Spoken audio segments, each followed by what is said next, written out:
1. El fin de semana pasado nos juntamos en casa de mi suegra. Fue cumpleaños de mi cuñado, así que todos sus hermanos con sus respectivas familias nos sentamos ante la mesa a disfrutar una comida que el propio festejado cocinó en un asador de carnes.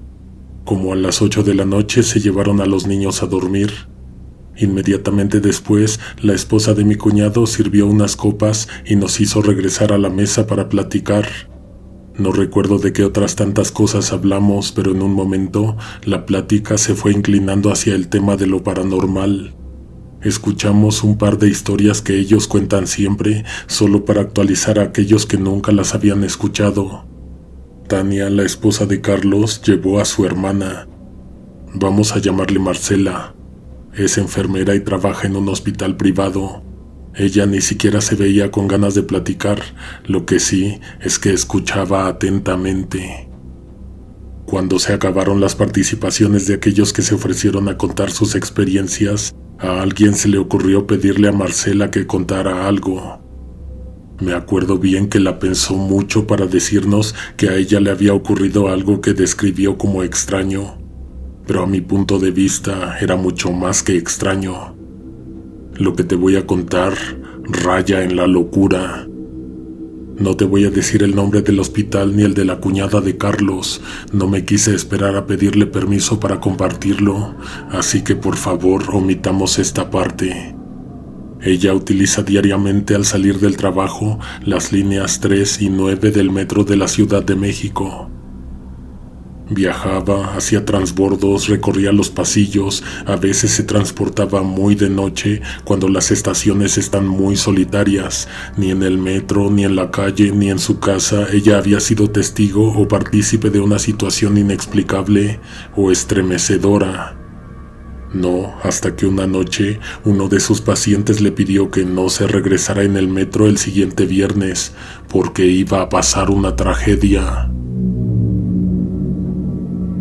Marcela tenía información del paciente. Uno de los medicamentos que le estaban suministrando tenía como efecto secundario el delirio o las alucinaciones. Habló un poco con él al respecto, pero no le prestó mucha atención. Como te repito, como nunca le había ocurrido nada parecido, no se lo creyó. El paciente salió de la máquina de resonancia magnética el lunes en la noche. Fue justo después de ese estudio que le dijo a Marcela lo del accidente del metro. Lo iban a llevar a quirófano, pero algo sucedió y la cirugía tuvo que ser pospuesta. El martes no estuvo Marcela. El miércoles le tocó estar pendiente de ese paciente en recuperación de la cirugía que sí se efectuó ese día. Estuvo toda la madrugada de guardia. Trabajaba en la computadora cuando escuchó ruidos en una sala. Fue a ver, pero el paciente no se encontraba en su cama. Sobre las blancas sábanas había una gran mancha de sangre.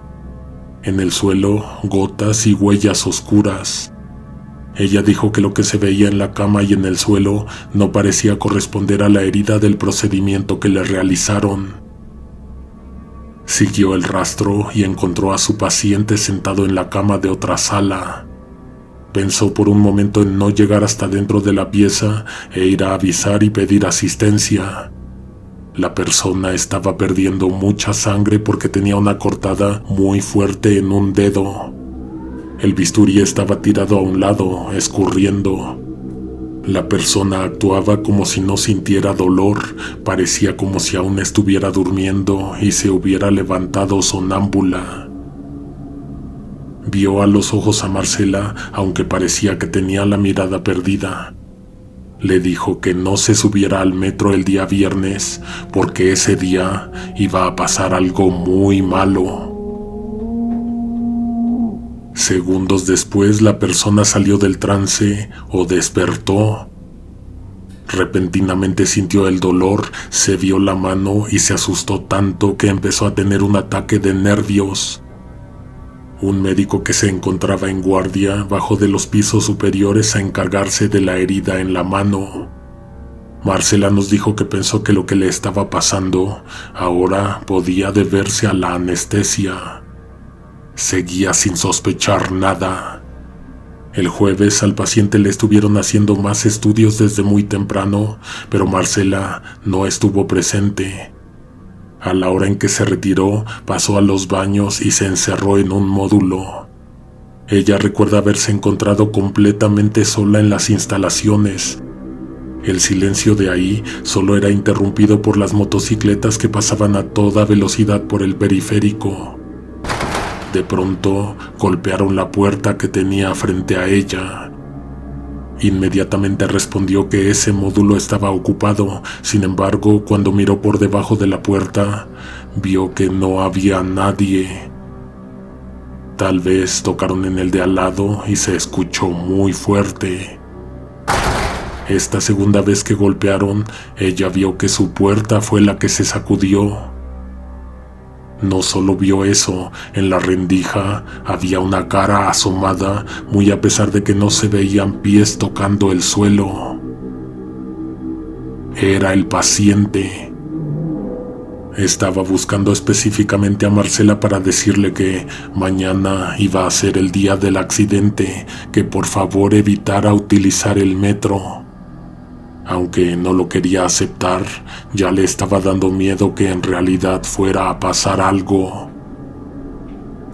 La cuñada de Carlos juró que cuando la persona despegó su mirada de la abertura a un lado de la puerta, no hizo ruido de que se alejaba y tampoco se escuchó que alguien saliera de ahí.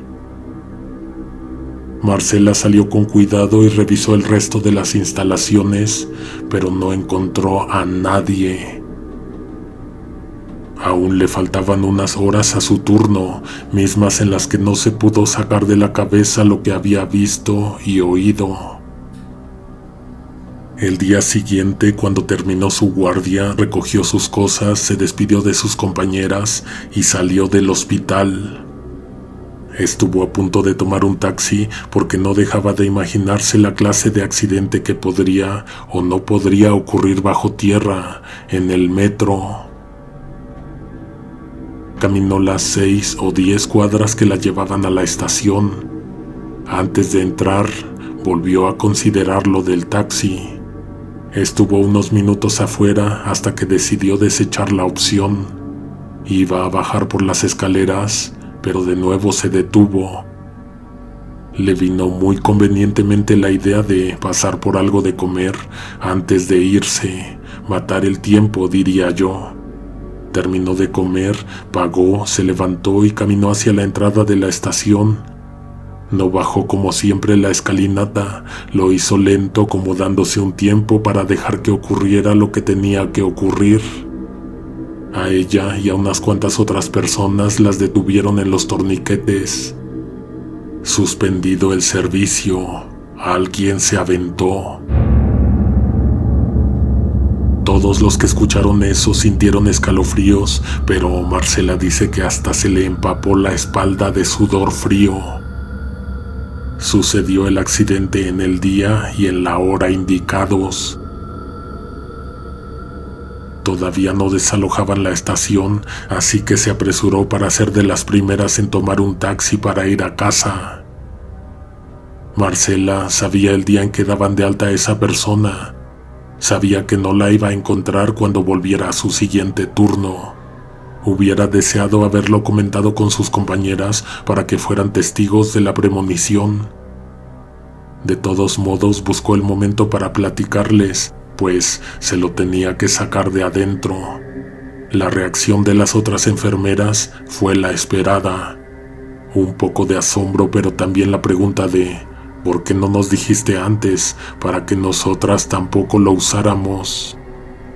Pasaron como 5 o 6 semanas. El susto de lo sucedido ya se había desvanecido por completo. Entonces llegó otra paciente y le dijo exactamente lo mismo, que no se subiera al metro el siguiente viernes porque iba a ocurrir una tragedia. Fue una diferente voz, pero las mismas palabras. Esa persona también hizo cosas extrañas durante el tiempo en que estuvo en el hospital. Ella no solo le dijo a Marcela, también a las otras enfermeras y a los doctores. Ese comportamiento le ganó a la paciente que le hicieran otra clase de estudios para ver si estaba bien. A veces se le encontraba como en trance, como un poco desconectada. Cuando estaba más lúcida, decía que escuchaba cosas. Ella, al igual que el otro paciente, no habían sido admitidas por problemas de la cabeza, lo cual era algo muy extraño para quienes estaban revisando el caso. Al pasar de los días, la predicción se cumplió. Un nuevo accidente, solo que en otra estación. Marcela se enteró al día siguiente porque no se hablaba de otra cosa en su área y más tarde en todo el hospital. La cuñada de Carlos nos dijo que la historia terminaría ahí, de no haber sido porque fue curiosa e insistió preguntando algo que varias veces le dijeron que era confidencial. Una noche llegaron unos técnicos especializados en mantenimiento de equipo médico. Se encerraron en la sala donde se encuentra la máquina de resonancia magnética y le hicieron algo. Le habrán cambiado piezas, la habrán recalibrado o reconfigurado, la desarmaron, quién sabe. Resulta que un tercer paciente, pero de otra área, también dijo que iba a ocurrir un accidente en el metro. Este tercer paciente también se había sometido a captura de imágenes por medio de la máquina de resonancia magnética. Solo que él, a diferencia de los demás, se atrevió a decir quién era quien le decía que iba a haber un accidente en el metro. Agárrate fuerte porque lo que nos dijo a todos nos dejó con la boca abierta. Estando sobre la camilla, dentro de la bobina de la máquina, escuchaban que alguien les decía que provocaran el accidente, que empujaran a alguien o que se aventaran ellos. Déjame decirte que los primeros 2 pacientes nunca volvieron a recoger los estudios que se realizaron. No se les dio seguimiento ni nada. Fueron ellos los que saltaron. Te repito que Marcela no supo qué le hicieron a la máquina, pero de alguna manera la arreglaron. Eso sí, estuvo un buen rato fuera de servicio. La gente del hospital no se enteró de que la máquina tenía algo que ver. Lo único que se hizo de conocimiento general fue que se gastó muchísimo dinero en arreglarla.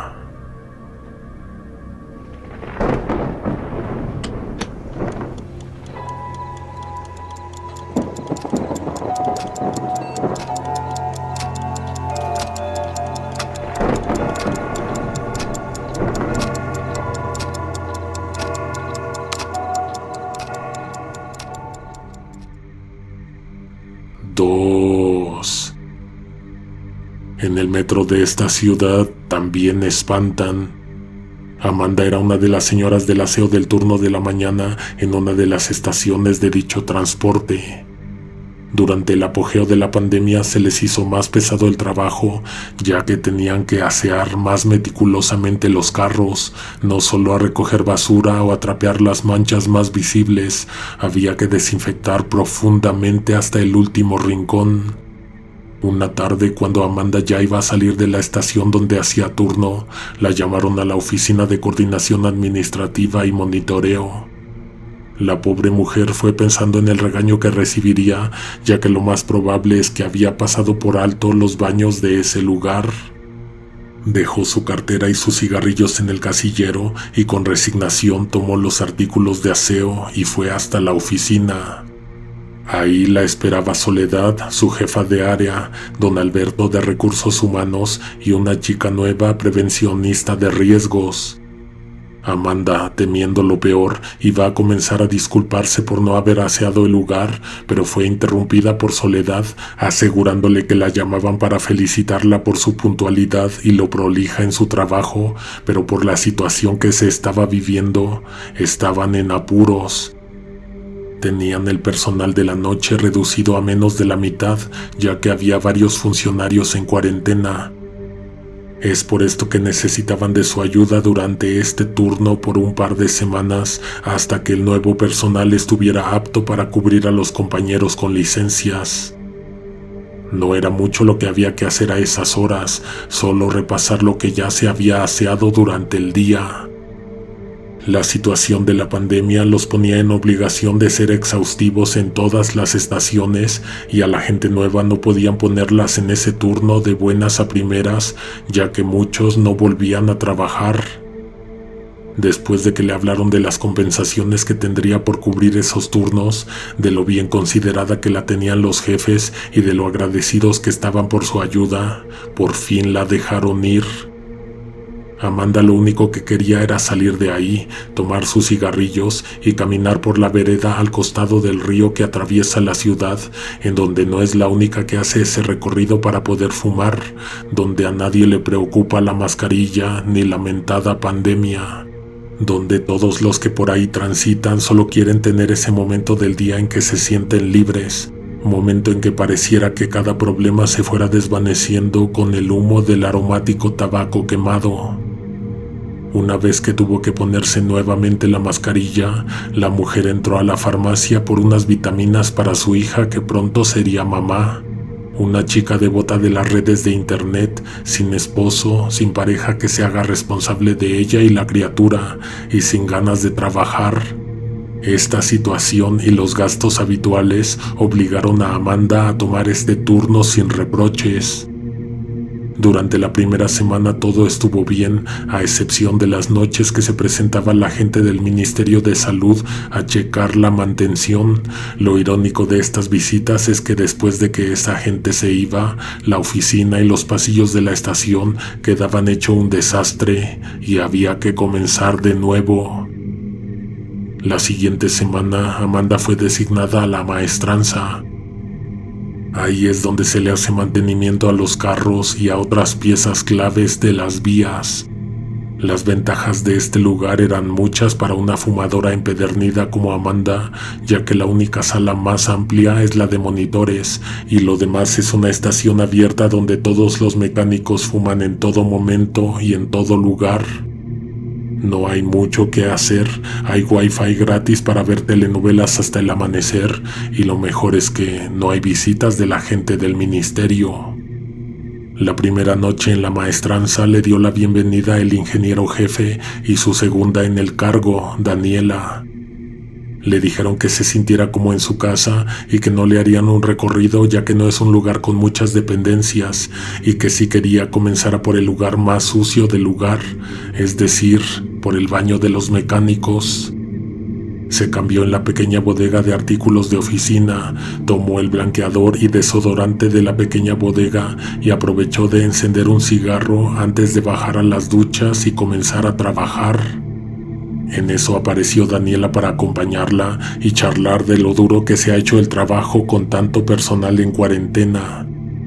También aprovechó para asegurarle que los hombres eran personas conscientes de su trabajo y que cooperarían manteniendo el orden y el aseo. Daniela terminó de apagar el cigarrillo agregando que había llegado al lugar más tranquilo para trabajar cuando las risas con un tono malicioso de los que estaban cerca rompieron la tranquilidad de la conversación. Amanda no hizo mayor caso ya que todas las estaciones tienen sus supuestos aparecidos, pero hasta la fecha ella no ha visto nada y los apuros económicos son más atemorizantes que ningún espíritu. Cuando estaba por entrar a los baños, se anunció para no pasar por una situación incómoda. Al no recibir respuesta, comenzó a barrer desde la entrada hacia el interior. De pronto sintió que giraban el grifo de una de las duchas. Pidió disculpas y dijo que volvería en unos minutos para seguir con el aseo. La mujer se dio su tiempo encendiendo otro cigarrillo, aprovechó para sacar la basura de los botes del andén y de barrer. Al cabo de unos minutos sintió que cortaban el agua y que abrían uno de los lockers. Esperó pacientemente a que quien estuviera ahí dentro terminara de vestirse. De pronto sintió unos sollozos y el azotar de las puertas de los inodoros. Amanda no sabía qué hacer en ese momento. Estaba por ir a la oficina por ayuda cuando sintió unos pasos que le indicaron que podía entrar y seguir con su trabajo. En el momento en que se disponía a tomar el balde con los artículos de aseo que había dejado a un lado de la entrada, apareció un hombre muy alto con uniforme de guardia que se ajustaba la funda del revólver al cinturón. Este pasó empujando con tal fuerza que la pobre mujer casi pierde el equilibrio y termina tirada en las húmedas baldosas del lugar. Amanda salió enfurecida hacia el andén, sin embargo el lugar estaba vacío, no había nadie. Fue a la oficina ya que era la dependencia más cercana donde pudo haber entrado el maleducado. El lugar estaba desocupado, entró a la cocina y fue el mismo resultado. Entonces subió las escaleras hasta la sala de monitores. Ahí habían 2 guardias solamente y ninguno de los 2 era el sujeto de los baños. Uno era un hombre bajo con sobrepeso, el otro era de estatura media y muy delgado, y ambos tenían los cinturones de servicio colgados en un perchero. Amanda, enfadada, les dijo: ¿qué le pasa a su otro compañero? Díganle que no deje la educación en casa, que aquí también nos sirve. Los hombres se miraron extrañados y siguieron con lo suyo. Cuando tuvo la oportunidad, habló con Daniela del suceso de las duchas, a lo que la joven ingeniera le preguntó que cómo lo había tomado. Amanda le dijo que aún estaba enfadada y que solo estaba en espera a que apareciera el sujeto para decirle unas cuantas cosas. Daniela miró a los mecánicos con seriedad y le dijo que no se preocupara, que ella se encargaría del sujeto y que volviera a trabajar tranquila. La siguiente noche habían otros guardias frente a los monitores donde Amanda comenzó su trabajo por petición de Daniela. También le pidió que trapeara un par de carros que estaban en el andén, pero que llevara una lámpara de emergencia, ya que uno de los carros no tenía iluminación, que por eso estaba en mantenimiento. Cuando estaba terminando con el carro iluminado, comenzó a correr una brisa leve al interior del lugar. Una maraña de cabellos muy finos entonces se le enredó en sus gruesos zapatos de seguridad. Lo tomó y lo puso en la bolsa de basura, luego estrujó el trapeador para cambiar de carro, pero nuevamente otra porción de cabello venía recorriendo el piso del carro para llegar nuevamente a sus pies. Volvió a recoger los pelos y los depositó en una bolsa. Tomó la lámpara y los útiles de aseo y pasó al otro carro.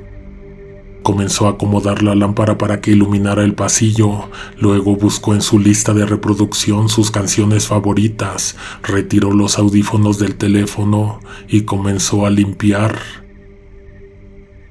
Cuando estaba a pocos pasos de la unión flexible de los carros, le dio la impresión de que la bolsa de basura que había quedado en el carro iluminado se movía. Iba a comenzar a caminar hacia la bolsa con escoba en mano por si tenía que abatir algún roedor que estuviera husmeando dentro de la bolsa. Cuando estuvo a escasos metros, la música del teléfono se comenzó a distorsionar y el foco se apagó. La bolsa comenzó a abrirse y de ella se asomaron un par de manitas como de una niña de 5 años que iba deslizando la bolsa como si se estuviera poniendo un vestido. Luego fueron apareciendo los brazos. Cuando mostró la cara, Amanda pudo ver que a la niña le faltaba parte del rostro y del cuero cabelludo. De la música distorsionada se podían apreciar los llantos de dolor de la niña. La pobre mujer aterrorizada corrió por el andén sin fijarse que nuevamente se encontraba con el guardia de la noche anterior, esta vez corriendo con menos suerte, ya que cuando éste la aventó, quedó sentada en el pavimento del andén. Amanda hubiera preferido haber caído al interior de la oficina, ya que al ver el rostro del hombre uniformado, no pudo retener el grito. El hombre lloraba y cada vez que abría su boca podía verse un agujero que recorría hueso y tejidos y que dejaba ver la techumbre de la estación. El hombre recorrió el andén y bajó de un salto hacia las vías para desaparecer en la oscuridad. A los pocos segundos del suceso llegaron los guardias con sus armas en la mano. Daniela y los mecánicos corrían desde el otro extremo del andén. Uno de los mecánicos más corpulentos la tomó en brazos y la llevaron a la enfermería. Luego de un largo rato, ya casi pasadas las 4 de la madrugada, Daniela le acercó una taza de café a la aterrorizada mujer y la invitó a fumar al andén, agregando que no tiene nada que temer, que los muchachos estaban trabajando en el carro sin iluminación. Al salir, los hombres la miraron con respeto mientras Daniela le decía que todas las noches había que lidiar con distintos fenómenos que se producían por los frecuentes accidentes o por los suicidios en las estaciones. La joven ingeniera agregó que aún no saben por qué llegan hasta ahí y no se quedan. El único que repite su desgracia todas las noches es Eduardo, que se quitó la vida hace 4 años con su arma de servicio en los baños de la maestranza. 3. Ricardo fue invitado a un pueblito a 5 horas de la capital por su amiga Alicia. Fue uno de esos pueblos que tienen gran afluencia de turistas solamente en las fechas en que se realizan eventos como festivales o ferias agrícolas. En este lugar lo que atrae más turistas es el torneo de surf, que es entre febrero y marzo. El resto del año los alrededores, incluyendo las hermosas playas, se transforman en un paraje solitario y el deambular de la gente es realmente escaso. Las pocas excepciones son las personas que se dedican a la pesca, pero eso es cuando el viento es más clemente, ya que al ser grandes extensiones de playa, este toma gran velocidad haciendo casi imposible la actividad. Ricardo es un hombre que bordea los 50 y tantos años, de pocos amigos, aspiraciones sencillas y que por lo general pasa solo gran parte de su tiempo libre. Alicia tiene algunos años menos que él y es una mujer atlética, jovial y atractiva. La amistad que mantiene con Alicia fue un caso fortuito, ya que la hermana de Ricardo fue quien hizo que se reencontraran por medio de las redes. Alicia y Ricardo habían sido novios cuando eran adolescentes y a pesar de que pasaron más de 30 años desde la última vez que se vieron, Alicia era la más entusiasmada en volver a reencontrarse con él. A Ricardo, por su parte, no le gusta andar hurgando en el pasado, ya que encuentra que de su vida no hay mucho que rescatar, a excepción de ver crecer a sus hijos y algunos sucesos que podría contar con los dedos. Le agrada salir a almorzar con Alicia o comunicarse con ella por WhatsApp. Ricardo la considera una mujer muy inteligente, más de lo normal, y que aún conserva el carisma y la belleza de cuando la conoció. Aún así no piensa en ella como para volver a entablar una relación amorosa. Considera que Alicia solo es una conexión más a este mundo que le interesa muy poco. Finalmente llegaron al lugar y Alicia fue la guía, ya que conocía el lugar por visitas anteriores, salvo que en esas ocasiones ella se había hospedado en el pueblo. Ambos recorrieron las arboledas, la extensa playa, el mercado, el pueblo y el pequeño cementerio de la localidad. De un pueblo tan pequeño no había mucho que ver, pero sí de sus alrededores, tanto como para llegar a casa extasiados por la belleza del lugar y cansados por el recorrido costero. Sin embargo, había una gran particularidad que distrajo a Ricardo más de una vez en el pueblo y en su camino principal. En parte del recorrido pudo notar que fuera de algunas casas había cruces de madera y podía asegurar que habían sido sacadas del cementerio, ya que todas tenían el desgaste de su base al estar expuestas a la tierra. Alicia le dijo que estaba en lo correcto cuando éste le preguntó si lo que veía no era su imaginación. Efectivamente eran cruces de cementerio y que el fin de tenerlas fuera de las casas o en los jardines era para recordar a los que ya no estaban en este mundo y tampoco en el Camposanto, o al menos no de la forma que debiera. Al ser un cementerio pequeño, no todos tienen sepultura propia y los difuntos que ya pueden ser exhumados terminan en el osario. La fosa se reutiliza y la cruz con los nombres y fechas son puestas fuera de la casa de los vecinos, amigos o en el camino hasta que el tiempo las degrada y desaparecen. A Ricardo la explicación lo dejó con cierta intranquilidad, ya que era una costumbre algo macabra para su percepción. Considera que lo que ya pasó a otro plano o ya cumplió su función tiene que ser olvidado y no quedar anclado a este mundo.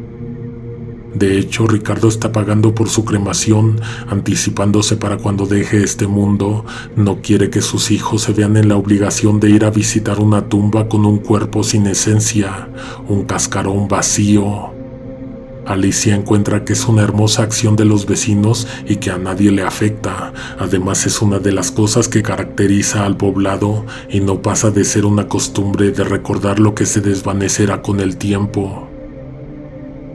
Afortunadamente para Ricardo, no había ni una cruz en la puerta de la casa donde pasarían ese fin de semana. Solo había una en la casa de enfrente y al parecer no era de un adulto. Tal vez al ver que era una pequeña cruz de hierro oxidado con un querubín a cada lado adosados a esta y pintada de blanco, se tranquilizó y se dedicó a disfrutar de la compañía de la hermosa Alicia aquel día. Después de compartir unos cortes de carne en una parrilla improvisada junto a una botella de vino, vieron caer el anochecer mientras imaginaban el trágico final que había tenido la criatura a la que pertenecía la cruz que veían desde el antejardín, y lo doloroso que fue para su familia haber dejado su pequeño esqueleto en el osario sin poder costear el descanso de sus restos. A lo largo de la noche, Alicia le manifestó a Ricardo que estaba cansada, que tomaría una ducha y se acostaría, que no olvidara de apagar bien el fuego y que en la mañana se pondrían a ordenar. Ricardo avivó el fuego con un par de leños y se sirvió lo que quedaba de la botella, cosa que molestó a Alicia cerrando la puerta violentamente. De un momento a otro en el lugar se hizo un silencio absoluto. Los grillos dejaron su adormecedor sonido. Los perros a lo lejos dejaron de ladrar y hasta la suave brizna que mecía los árboles dejó de correr. Ricardo entonces enderezó la cabeza, ya que lo envolvió esa sensación de que alguien lo miraba desde la calle. Era un espíritu, no había duda alguna, y aunque era una pequeña niña de una hermosa sonrisa y una tierna mirada, no podía evitar sentir un escalofrío recorriéndole la espalda y un entumecimiento de las piernas. La niña parecía tener unos 6 años, su cuerpecito apenas se podía distinguir por la precaria iluminación del lugar. Sin embargo, el vestido blanco con encaje la hacían ver como un ángel. El hombre fue tomando movilidad en sus piernas y un sentimiento de pena lo embargó al ver a la pequeña obligada a vagar en las penumbras. Él se fue acercando de poco a la pequeña barda que lo separaba, sin embargo ella se desvaneció y Ricardo quedó con un profundo dolor en su pecho. Al otro día Alicia estaba de mejor humor y después de hablar respecto a que era mejor no echar a perder la amistad por malos entendidos, debían enfocarse a disfrutar el lugar y el momento. Sin embargo, miró a Ricardo con seriedad y le dijo que como ya conocía el camino al pueblo, él se encargaría de comprar lo necesario para desayunar mientras ella ordenaba un poco. Ricardo no tardó en encontrar uno de los primeros negocios abiertos esa mañana. En el lugar había 2 hombres de edad, una mujer joven y el dueño de la tienda hablando acerca de una aparición. Una de esas que solo traen desgracias, pues alguien había terminado chocando en un árbol 2 noches atrás. Afortunadamente solo quedó con una fractura. Sin embargo, Ricardo, al poner atención, pudo escuchar que esa entidad era la niña que había visto la noche anterior. Se unió a la conversación y agregó que a él nada le había hecho y que la cruz aún estaba apoyada en la pared de la casa de enfrente. Entonces el más viejo de los hombres lo miró con cara de espanto y le dijo: «¿Qué cruz ni qué nada? Esa cosa nunca estuvo sepultada. Eso solo quiere llevarse a más gente a la oscuridad». Ricardo salió corriendo hacia la calle principal que conducía a la casa, pensando y rogando que Alicia estuviera bien. Al divisar la casa, apresuró el trote, pero el temor a que su amiga estuviera en peligro le aumentaba las pulsaciones y sentía que le faltaba el aire. Cuando por fin estuvo en la casa, recorrió los cuartos y cada rincón llamando a Alicia, pero ésta no estaba por ninguna parte, y lo peor de todo era que la pequeña cruz de hierro tampoco estaba apoyada en la pared de enfrente. Ricardo no sabía qué hacer, no sabía a quién recurrir, qué policía lo iba a tomar en serio con una historia como esa. Siguió caminando hacia las dunas con la esperanza de poder verla. Afortunadamente pasó la mujer joven que estaba en el negocio conduciendo una camioneta y le dijo que se fuera de pie en la parte de atrás por si conseguía ver a su amiga. Por fin logró divisar a Alicia, que caminaba hacia las rocas. Iba con la mano izquierda extendida, como si la condujeran, como si no tuviera voluntad. Ricardo bajó del vehículo casi corriendo, mientras la mujer le dijo que la retuviera, aun si tenía que golpearla, y que ella iría por ayuda mientras. Este se puso enfrente y la abrazó. Alicia comenzó a rechazarlo con fuerza, con golpes, y en un momento, sin saber cómo, esta tenía la cruz en sus manos, dispuesta a darle muerte. Ricardo logró arrebatarle el maldito objeto de las manos a Alicia, no sin antes recibir diversas heridas en su cuerpo, en sus brazos y en la frente. Antes que terminara de sucumbir a esa sensación de angustia, Ricardo comenzó a destrozar la cruz entre las rocas. Lo primero que se separó del oxidado metal fueron el par de querubines, y luego lo demás se fue deshojando sin mayor esfuerzo. Alicia cayó tumbada sobre la arena y al cabo de unos minutos la mujer detenía la camioneta a unos metros, acompañada de unas personas que rodearon a la pareja. Comenzaron a rezar para luego arrojar al mar los fragmentos de la cruz en distintas direcciones y alzar las voces cuando sintieron un grito desgarrador que venía desde el camino que conducía al cementerio. Ricardo y Alicia salieron del pueblo inmediatamente. Se fueron callados todo el camino de regreso. Cuando llegaron a la capital, se despidieron sin saber que iba a ser la última vez que se volverían a ver. Ahora sí, intenta irte a dormir. Nos escuchamos pronto. Alguien te observa en la oscuridad.